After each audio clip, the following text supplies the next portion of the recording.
We're starting with loop today. So we're starting with loop. So I mentioned to you a little bit last week what loop is. A loop, when you say loop through a list, when you want to loop through a list, you want to go through the whole list. Sometimes you can have your list as long as 2 million characters. You can be surprised that, is that possible? Yes, very possible. You can have a list so long, up to 2 million characters. And sometimes you might want to print what you have in your list in a vertical order, not like this. You want to have them in a column. So what do you do? So when you say you want to print all the items one by one, so are you going to start to use whatever way and would waste your time? The best way to do it is to use a for loop.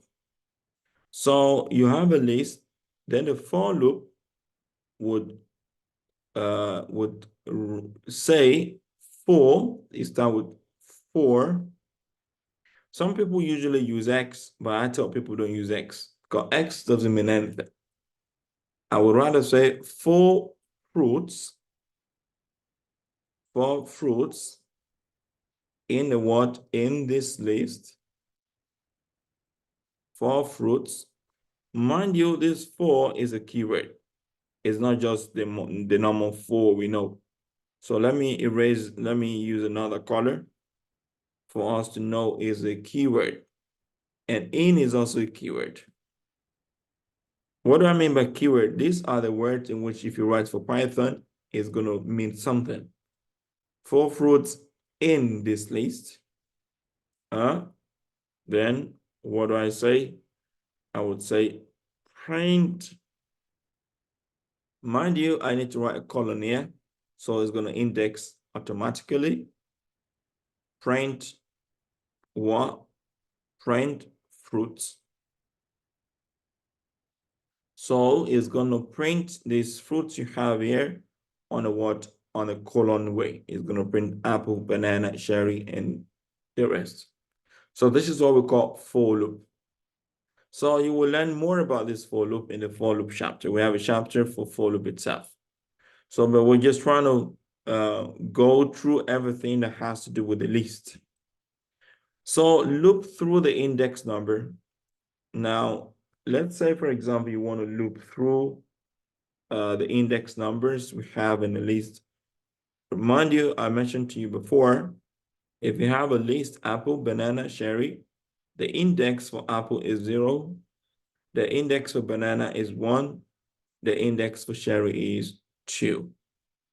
This you have to always remember. So you can also loop through the list items by referring to the index numbers. For example, you use range or use len. Range means from this to this place, while length means the length of the list. So what do you mean by the length of the list? The length of this list now, as you can see, if you say print, if you want to know the length of this list, you will say print len this list. And what will it respond with? It's going to print what? It's going to print 3. Because you've got 3 items in this list. It's not going to print 2, it's 3 items. The length of this list is 3. So this is what, so now if you want to now use a range and length, what do you say? You would say, for example, print all items by referring to the index number. You want to print all the items. You want to print them, not printing them in their names, but you want to print them in their index numbers. So what do? The first thing to do is you write the name of the list. This list is equals to apple, banana, and cherry. So you use a for loop. You say for I in range. What does that word mean? For I within the range of the length of the list.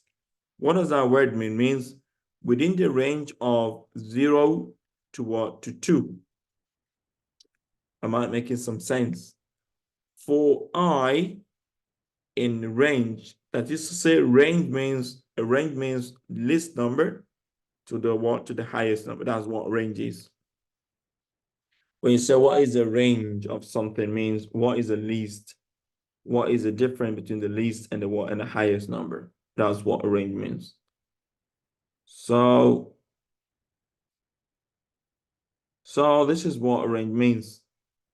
So if you understand this properly, it's gonna really help you. So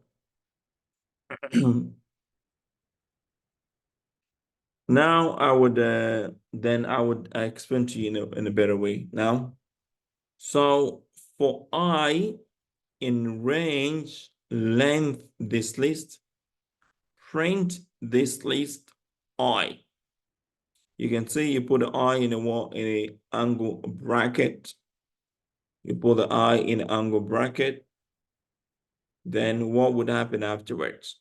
So then it's going to print what is going to print the range of what you have in the list. Let me take you quickly to Google Colab so that we don't talk too much before we grab the understanding. Mind you, I was supposed to give you a quiz today, but I just felt that let me do some more work on this, because once I give you a quiz, I would expect that if you don't get a good grade, you might need to go and watch all the videos again, take the test again before you join the class. So, and I don't want that to happen. That's why I'm actually wanting to go over again. So I would like you to listen very well, please. I'm saying this to you again. This is very important thing. So what we're gonna do is, if you don't pass, if I have a test for you, and you don't pass the test, you will need to pass the test before you join the class again. So that is to say, you need to watch the videos, watch again, retake the test, and watch again, retake the test. So due to this, I decided to take it easy. I want you to review more, so we can have a revision more till Wednesday. So then we can have a test on Wednesday, hopefully. So, but the point I'm actually making is I want to bring you up to what we're talking about. Now, I told you the way to run everything, so you can run all of it. So you click on run time and you click on run all. So it's gonna run all the things you have in your Jupyter or in your Google Colab. So if there is any problem, it's gonna yell, then you can fix it. So doing this will save you a lot of time by running each of the cells one after the other. So I think now everything is run fine. That's amazing. So now we have a list we have here. So you would say I said 4 fruits Please, I in can't list. see, sir. You cannot see the screen. Okay, I will share the screen. Sorry. I didn't realize it.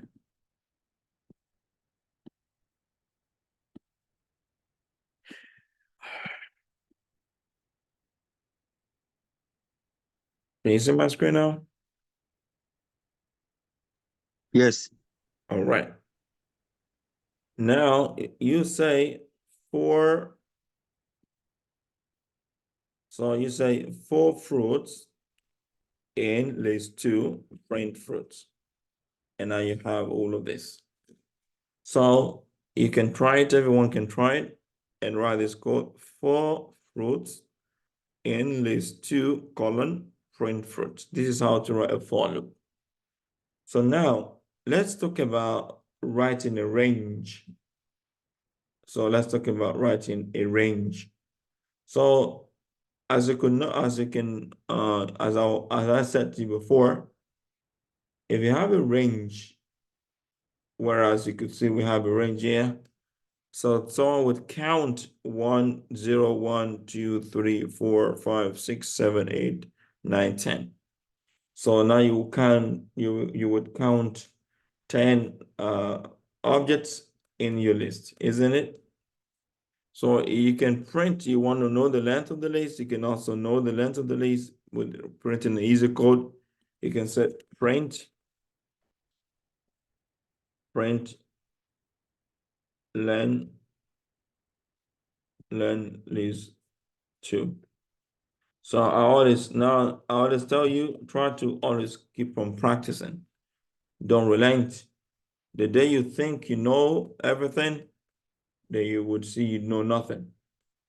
So this is something about programming. It's not something that you would say, I've finished programming, I'm not writing program anymore. So now it says the length of our list is 11. So it says it's 11 because we started counting from 0. So the thing is, it's not going to count from 0.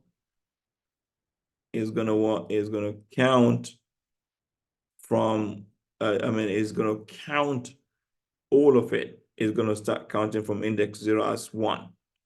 So this is not what we're adding today. So let's move on to where we're adding.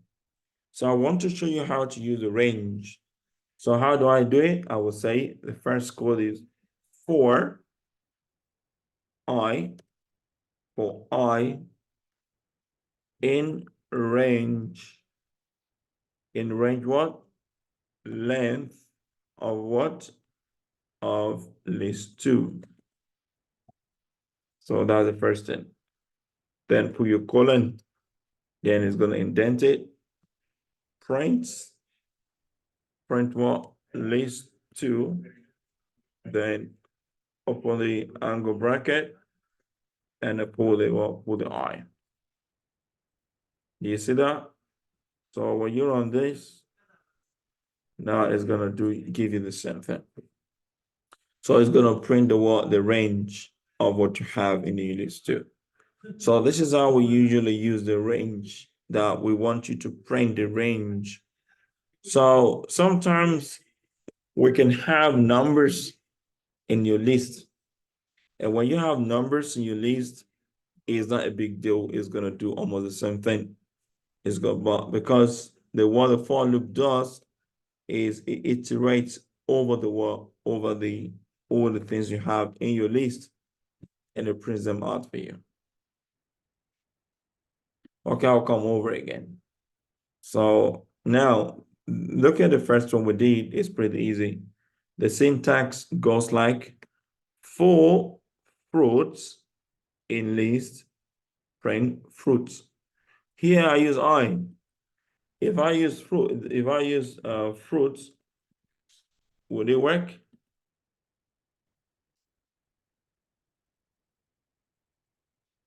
Will it work? What did someone say? Yeah. Yeah, I got you. What does I mean? I does not mean anything.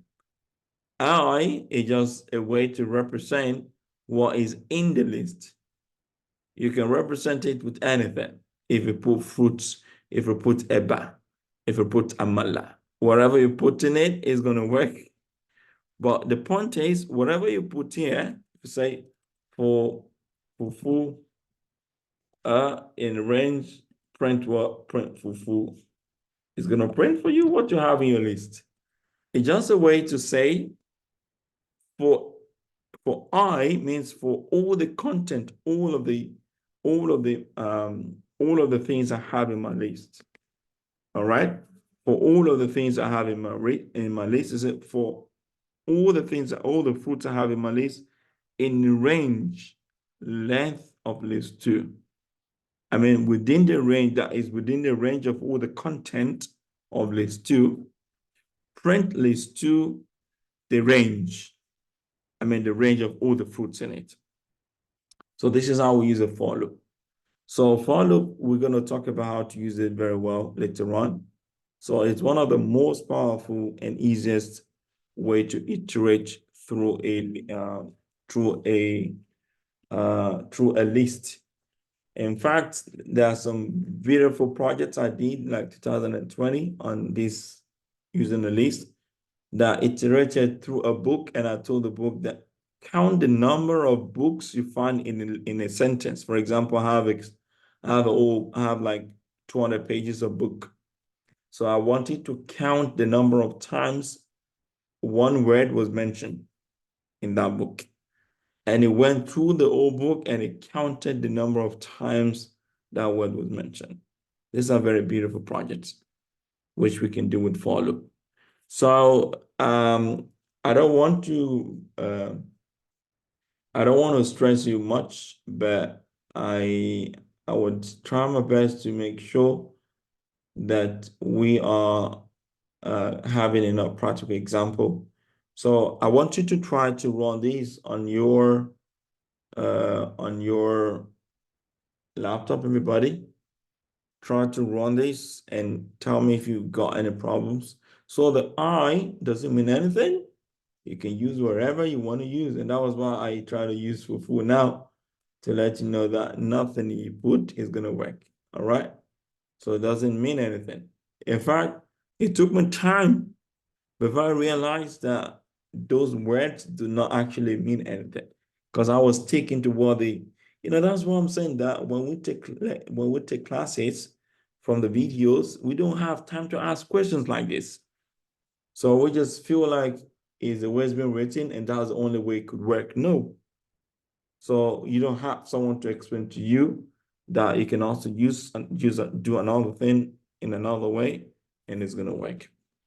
All right, if that is understood, then we can proceed. If you don't understand, send me a message in the meeting chat so that I can go over again.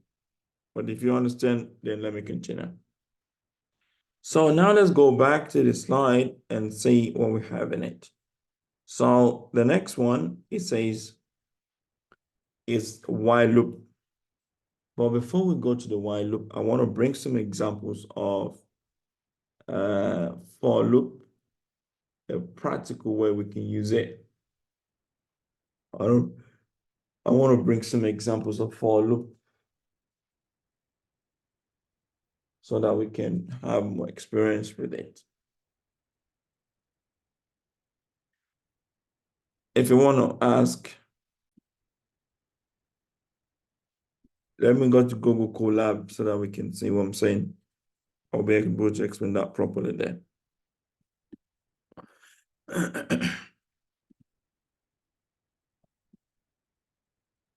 So take a look at this.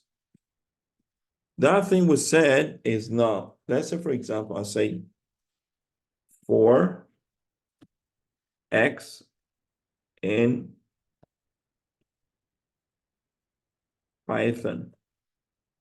For X in Python, print what? Print X. I want it to loop through the Python string and print everything for me. That's the meaning. So when I run it, you can see what is giving you. You put a Python into what? Into lines. So this is exactly what I'm saying. So I was saying we can use a range. Yes, we can use a range. But if the range of what we have in the list is only 3, it's going to print that range of what we have in the list of the 0, 1, and 2. Let me use a range of numbers. For example, let's say, for example, let me say numbers, or let me say values. Let's say numbers is equals to range 4. What does range 4 mean? If you do math, you would understand. That is to say, this from the smallest number to the largest number, which is 4. So now I wanted to iterate from the least number to it gets to 4. So now what would I say? I would say 4i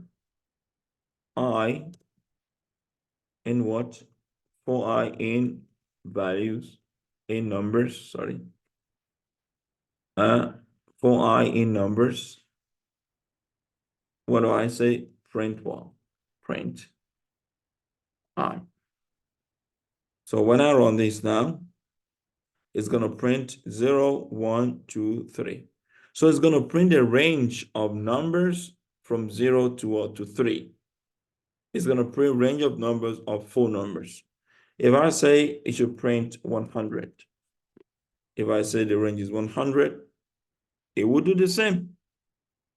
It would print for me long thing. If you say 1000, it's going to print it. You can say it's printing 99 because what? Because we don't count, because we started from 0. So this is what the range is actually doing. So the range is not saying that it wants to count the number of things in the list. No, no, no.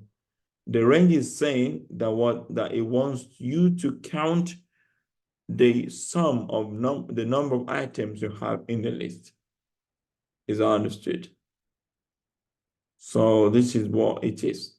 So the meaning is, if you say, for example, the iteration, let me show you how it works. So the way it works is the number of, the numbers or the values you have in I is going to be set to 0. So this is the fundamental is going to be 0. So what it does is it gets updated to the next number in the range of the numbers you want to iterate through. Iteration means to run through something. So the process continues. It iterates from 0, it had 1, it got that number, it got 2, he added 3, he added 4, he added 5. So it's going to iterate until until the number is done, until it doesn't have any number. So if it doesn't have any number, it's going to stop the iteration. So let's do another one. Let me do another one for you. Let's make this just 10 so that we don't have too long things to cope with. So now we've got we've got 9. Now let's write another code. Let's say, for example, languages. We have programming languages. We have many types of languages. Let's put them in a list. Let's put them in a list. Let's go. The first one, Python. Let's go another one, Java. JavaScript. Let's go another one. Go. There's another. So now we've got how many languages we've got there? Let's put one more. Let's put R. So we've got 4 programming languages here. So now you want to write the code to iterate. Mind you, need to run this first, okay? Because if you don't run it, it's going to have a problem. So you will say for language in what? In languages, because you gave the name languages. In language, I usually like grammar codes like this because it makes more sense, like I'm talking. But writing I, writing you, all of these things, I don't really like it. Is understood? I say for language in languages. So what did I say? Then I say I put the colon, then print what? Print what? Print hello. Now you would see something. I said for language in languages, print hello. Can someone tell me what would happen? How would they see this? What would they see? How would they think about it? It's going to print hello in the number of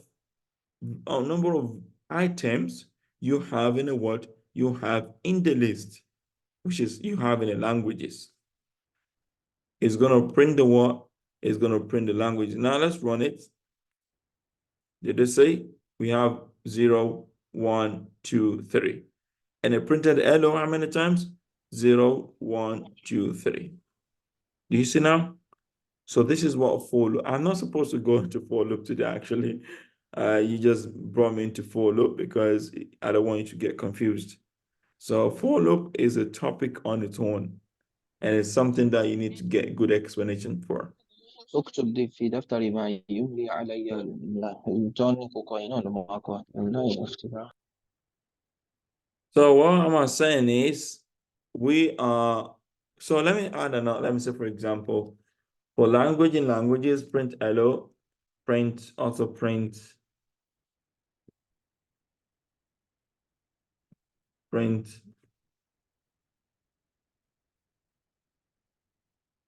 love you. So what would happen now? It's gonna print hello, I love you. Hello, I love you. Hello, I love you. Can you see? So it's gonna print the first and the second, the first and the second, the first and the second, the first and the second 4 times. Why is it printing 4 times? Because you've got 4 things in this. Now let me remove one. Let me remove this so that we can only have 3. So let me run it again. So if I run this again, what is gonna happen? It's gonna print only 3 times instead of 4. So that is to say the number of items you have in your languages is what is the brain that controls how many times it does iterate over it. Do you understand what I'm saying now? So this is what loop is. So I would not want to go deep into loop before we go nuts, because loop is crazy. So let's go back to where we digress from. So we would go back to the slide. Hello. Okay, now we'll share the screen for the slide. Can you see my screen now? All right, so now I think we understand what I've said so far. So this is what list is. Just memorize our syntax. If you're writing it for the first time, it might look a bit complex, but memorize it for something in range of length of something, do something for me.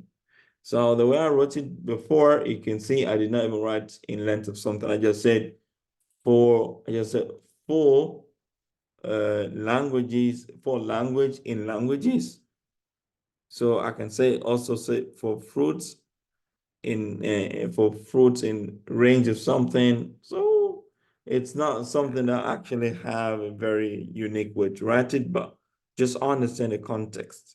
So if you want to write something like this, you should know what you're writing. So now let's move on to the next one. So you can, I would not want to start the while loop today. So because there is a section where we're going to talk about while loop too, but let me just introduce you to what while loop is. You can loop through the list items also by using a while loop. So we use the length function to determine the length of the list. So then start at 0 and loop your way through the list items by referring to the indexes. Remember to increase the index by 1 after each iteration. So while loop is actually something which is a new lesson. So I would not want to double into it because I don't want you to get confused. I don't want you to get confused.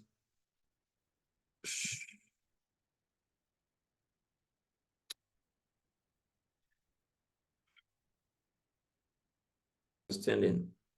You can loop through the list item by using a while loop. So what is a while loop? While loop is almost synonymous in function to the for loop. But what happens is the syntax is a bit different. So in the syntax of the while loop, you would have to increment it by 1. I will tell you what incrementation is. Now take a look at the syntax here. You have a list, it said the list. It said this list, that's the name of the list. So it says this list, apple, banana, cherry. It says I is equals to 0. That is to say start from 0. It's telling you what to do. It's telling you to start from what? From 0. I is equals to 0. Now, while loop will say while I is less than the length of this list. Now I will explain the syntax to you. In as much as I is less than the length of this list, print this list I. Anytime you run it, anytime you iterate through, and you find out that I is still less than the length of this list, what do? Print list 1. After you print list 1, what do? List I, what do? Then help to increment my list I by 1. So after it does print this, when I is less than 0, what does it do? Less than the length. When I, in as much as I is less than 3. That's the length of the list, isn't it? In as much as I is less than the what? The length of this. So what is the length of the list? Is 3. Every time you run through and I is 2 less than 3, help me add 1 to I. Who can tell me what is going to happen? When it gets to the 3, what happens? It will stop adding I to the what? To the list. So this is what makes a difference between for loop and while loop. While loop will give you a condition when you have to stop to do the iteration. You cannot do the iteration forever. Once you reach a level, a limit, a range, then you have to stop. I will say it again. This syntax we see here says what? Says why. That's why we call it a while loop. It says while I, it says if the first thing you do, you declare your I. For example, I can also declare my I to be 1. I can declare it to be 0. So but I'm declaring my I to be 1 here. So now it says my I is 0. Let's say I is got nothing. While I is less than the length of the list, which is what? Which is 3. What happens? Print this list I. Then print the items in that list. Keep printing it. Keep printing the index for the item in the list. So it's going to print the what? It's going to count to I to be 0 first. Then after it does that, it's going to increment it. This is what we call incrementation. It's going to add 1 to the what? To the value of the I. So that's why you say I is equals to 1 plus I plus 1. Or you say I is equals to what? Is equals to I plus 1. So the meaning is it's going to add 1 to the I will become what? 1.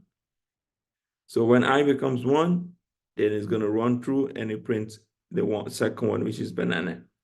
But it continues to do that until I becomes the same, until this condition is now negative.